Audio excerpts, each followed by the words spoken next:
Big Brother time!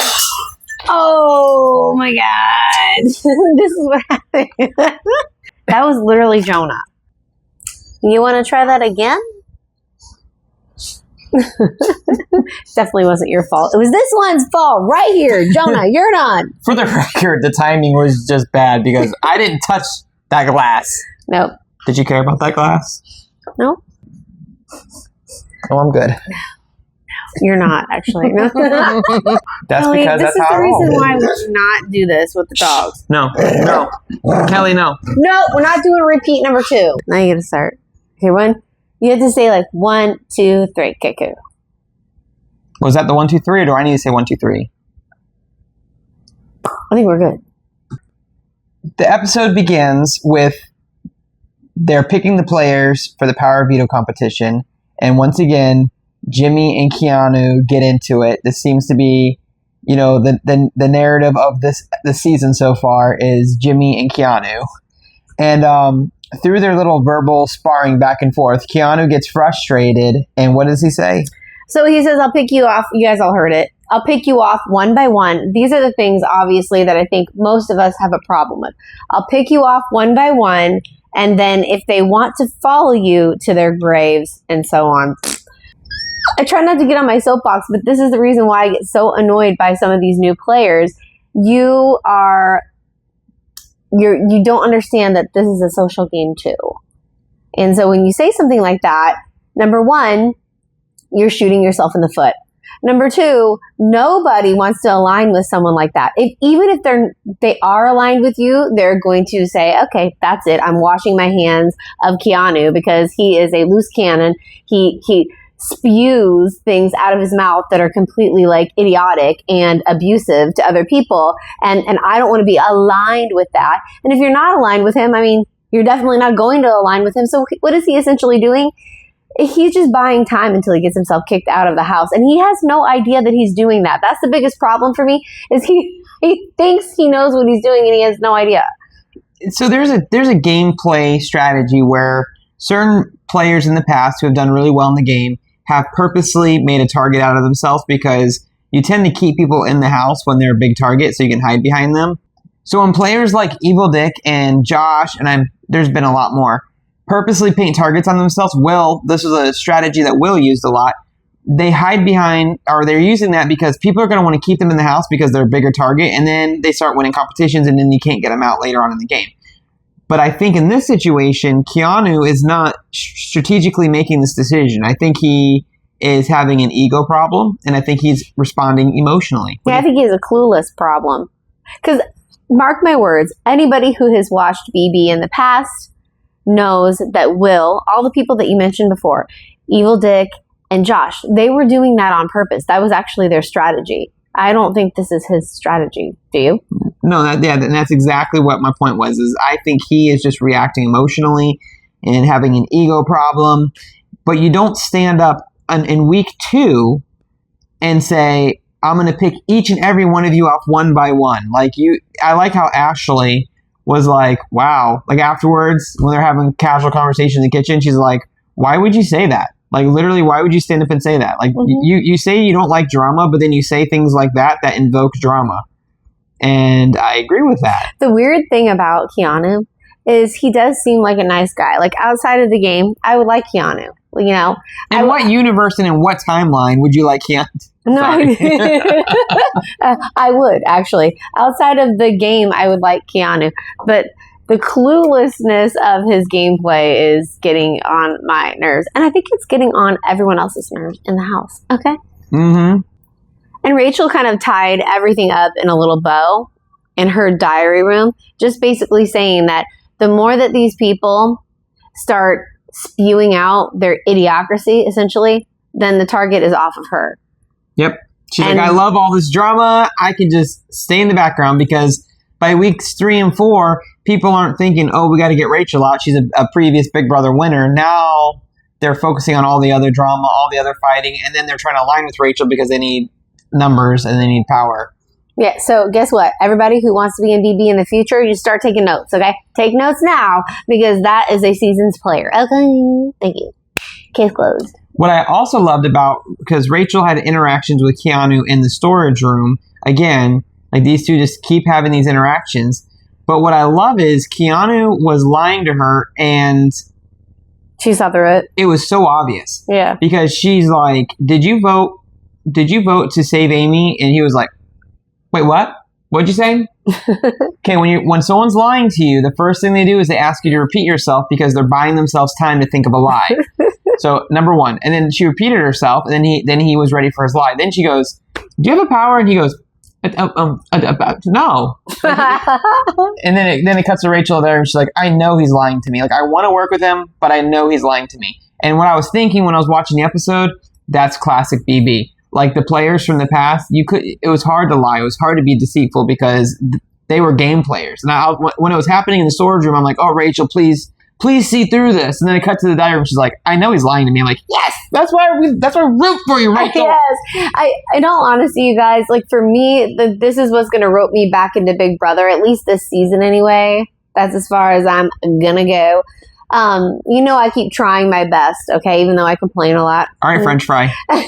But I do want to say that, like, watching Rachel deal with these noobs is so fun. It's so fun for me. And then seeing Casey, let's, talk about Casey. Casey coming into the game and just seeing Casey came into the game? Casey came into the game. When did Casey come into the game? When did that happen? Yeah, she did. Were you sleeping? No, but we hadn't mentioned it yet, so I'm just trying to act like I'm surprised. Well, anyways, surprise! I did. I mentioned it in my last video. But it was really nice to see Casey, and it's so much fun because you see how these players that won the game, they've won the actual game, but then you start seeing how the people that are actually playing the game, like, do they have any respect for them? Do they even know who they are? Do they understand what it means to have someone like that in the game with you? Like, legitimately. Not playing pretend, not acting, oh my gosh, it's Casey Clark. Who's that again? I don't really know who she is because I didn't watch it because I want to be famous on Instagram. Like, they're really, like, wiping the floor with these people. I love that the power was bringing back a previous house guest to play for you. That was the first time they've ever done that. And that is my favorite secret power they've ever done because it is an advantage, but then you bring in the nostalgia. I mean, they could have brought back so many players, and we all the Big Brother fans would have been like, we would have been loving. So there's probably 50 players they could have brought back and we would have been equally excited about. Casey was a good choice because, obviously she was a comp beast and she won her season because of that. Yeah. And when she came out, like, she looked the same. She still looked like she's in shape. She still looked like she's ready to kick butt. And, and so the competition begins. And one thing that I noticed was Keanu, like, in the first round, she was second to last. And so Casey was almost eliminated in the first round. And in the second round, again, she was second to last. And Keanu was actually smoking everybody. Like, he was first every single time, and then in the third or fourth round, he false started.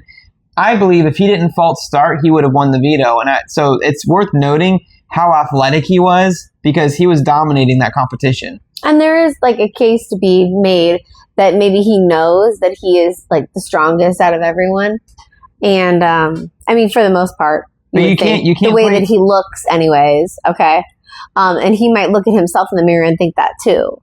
So, you understand where I'm going with this? Yeah.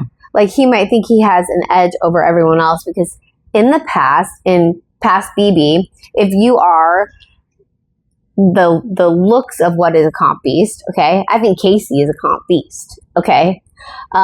If you look like what a typical comp beast would look like, Chicken George, then you would think you could take it home, and I feel like that's where he is at, possibly. I mean, that's the way it appears. He is really, really digging his own grave, so to speak. Okay. If he wants to say that people will follow Jimmy to their grave, well, he's digging his own grave. But you also have to look at previous seasons, like Casey's season, where she made it to the finals with Tyler. And I think everyone expected Tyler to win. Definitely, yeah. But Casey won because she won the social game aspect. Mm-hmm. So I believe Keanu might not be thinking about that. Oh, of course he's not. At the end of the day, people still have to vote for you to win the game. So if you piss off everyone on your way to the end, back in the day, I believe players respected gameplay, like players like Evil Dick. It's like, okay, I hate you, but it worked. Nowadays, they don't do that. The new generation of players, like, they will vote for who they like better and not who deserves it the most. Which kind of proves my point. By having Casey and by having Rachel in the game, even if Casey for just like a hot minute, right? It outs these new players and how they play and how it really isn't good gameplay. At least if you are a Big Brother fan and you've been watching Big Brother for a very long time. Because to make a point of what you just said, Casey is a perfect example of that. She was a comp beast, legitimately. There's no argument about that. And her social game was on point. When she won, and everybody loved Tyler too. When she won, you couldn't argue with it. You just couldn't. Yes, you wanted Tyler to win, but if Casey won too, and I have never seen that, I don't think, maybe if I can remember, because there's obviously lots of seasons of Big Brother, where I've seen two people on the block where I'm like, if one won, I would be happy. If the other one won, I'd be happy too. Anybody else? Okay. Maybe I'm digressing, but. And so along with bringing back Casey, which we all love, then they brought in Felicia to be the narrator for the competition. And that was so much fun because she was always wearing her bathrobe. She was always pulling food out of her pockets. And classic. What I love is that Felicia is not above making fun of herself because it's not, it's endearing. And it was so much, very much. Yeah, watching her narrate that competition was so much fun. I know they've done that before. They brought back Mr. Spectacular time and time again. And I liked Felicia so much more. Yeah, Felicia was funny. She did such a great job. And what was really funny is I think I put it in my notes. I don't really think Jimmy was kind of grasping Felicia. What's really, really sad is, like, do the house guests know who Felicia is? Do they know, like, the funny Felicia-isms? Because the BB fans did.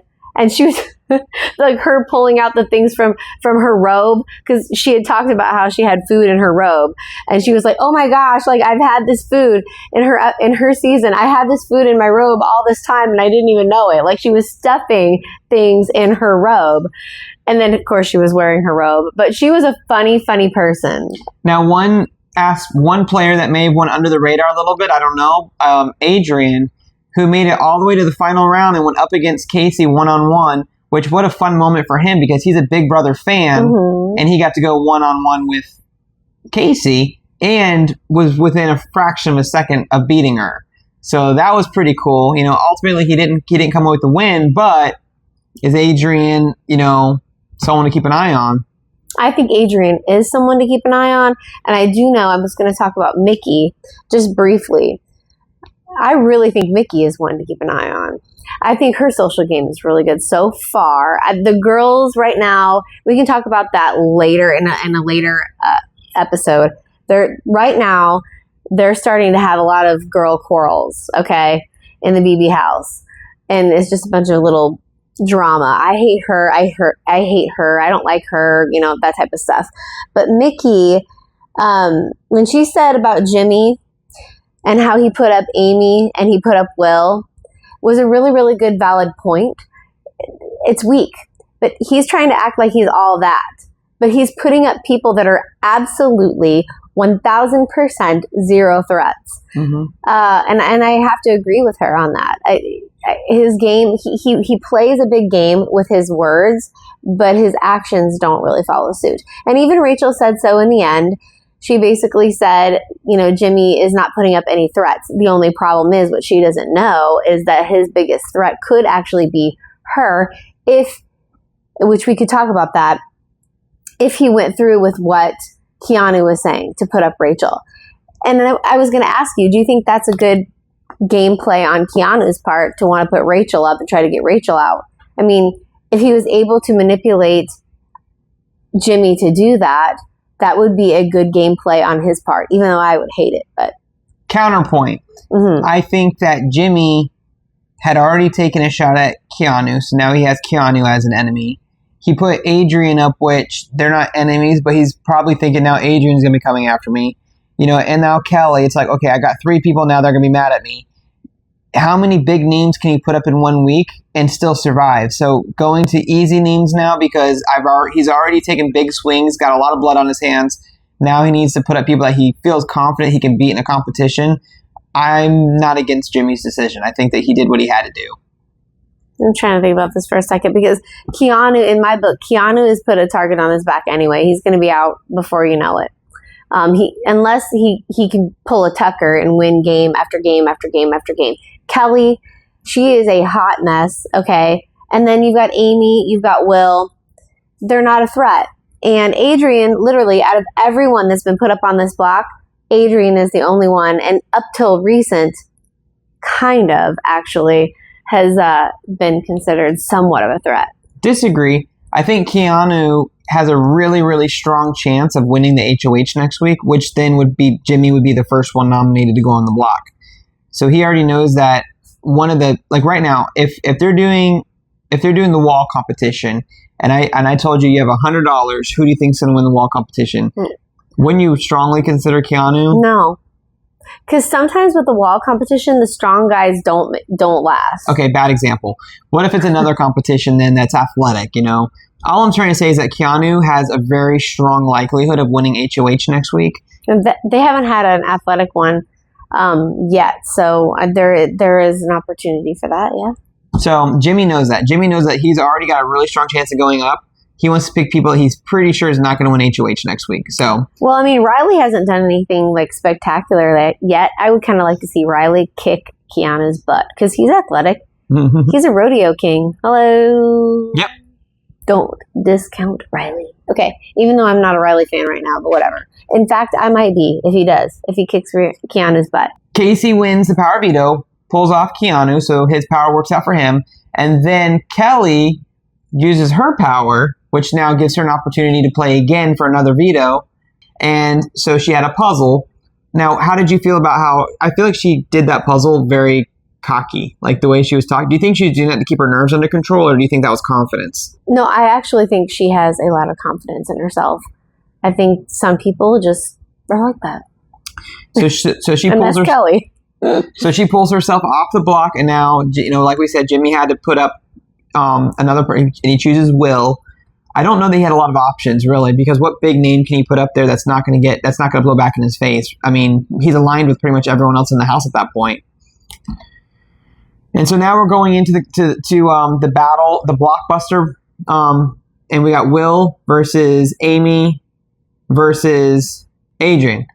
I think Adrian's got a really strong chance to pull himself off, and now we're going to have Amy versus Will. I think in that case, Will's going to go home. Which would really suck. Will's a lot of people's favorite player in the house right now. I would be really upset by that. Hey, maybe he'll win. So I would like to ask you guys who you would prefer to go home this week. None of them. I like all three of them. Can I choose that? I mean, I would be okay with Amy going home. She hasn't done a lot for me, and I think that I think she's kind of like a ball and chain for Rachel. Yeah. I don't think she's good for Rachel's game because she doesn't really do anything, number one. And number two, she was literally talking about how Rachel, it was her relationship with Rachel essentially that put her on the block the first time, which isn't even true in the first place. Yeah. So, I mean, I think she's not good for Rachel's game, and I want to see Rachel in the game. I don't think anyone wants Will or Adrian to go home, so I think most of America is going to be wanting Amy to go home. I want Amy to go home. Unfortunately, I do like Amy, but I mean, look, out of the three, I would like Amy to go home. And so what I wanted to say is to wrap this all up, Rachel said for someone with a big mouth, okay, and she's talking about Jimmy. Brandon. Oh. Who doesn't want to make big moves. Who do you think that Jimmy should have put on the block then? If he could have made a big move, who was that big move and who should he have put on the block? Zach? I would have loved for him to put Zach up. Who also has a power. Or Riley. Why not Riley or Zach? But Zach would have been that is a good answer. Do you see what I'm saying?